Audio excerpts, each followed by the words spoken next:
Hello everyone, आज हम start करेंगे क्लास 10 एक्सरसाइज 5.2 का क्वेश्चन नंबर 6। क्वेश्चन नंबर 6 में क्या बोला गया है? Check whether -150 is a term of the AP 11852। Question number 6 में क्या बोला गया है?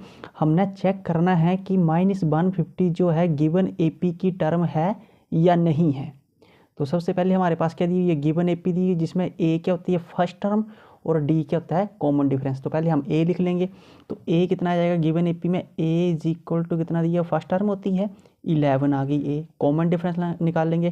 D कैसे निकालते हैं? A2 माइनस A1 से निकालते हैं D। तो इज इक्वल टू A2 की वैल्यू कितनी है? 8, और A1 की वैल्यू कितनी है? 11। माइनस का 11, तो 8 में से 11 जाता है, कितने रहते हैं? माइनस का 11 में से माइनस 8 जाते हैं, कितने रहते हैं? प्लस माइनस का 3। बड़ी वैल्यू के साथ माइनस का निशान है तो माइनस का 3 आ जाएगा। ये हमारे पास कॉमन डिफरेंस D आ गया। तो अब ये जो 150 दी हुई है, इसको हम कोई टर्म मान लेंगे। इसको क्या मान लेंगे? हम AN मान लेंगे।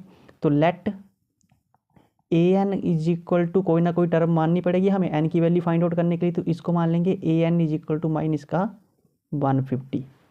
ये AN मान लिया हमने।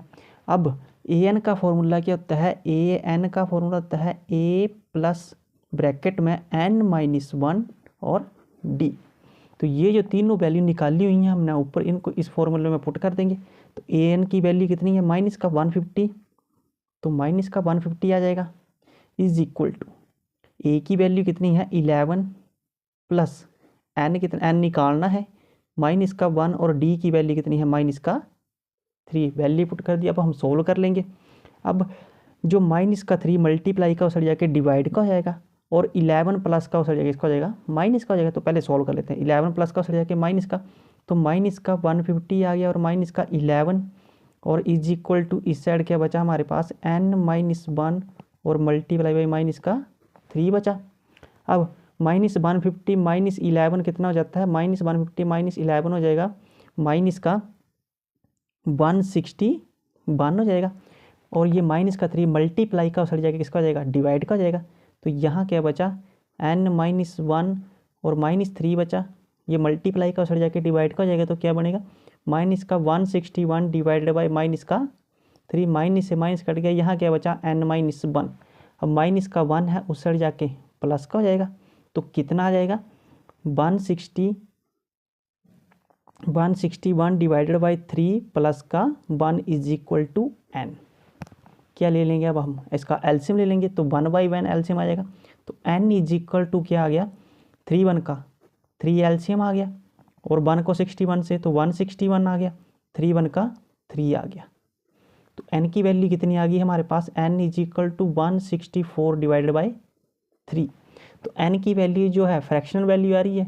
तो 3 से 164 नहीं कटता। अगर 3 से 164 को काटेंगे तो पॉइंट में वैल्यू आएगी, तो जो कि पॉसिबल नहीं है AP में।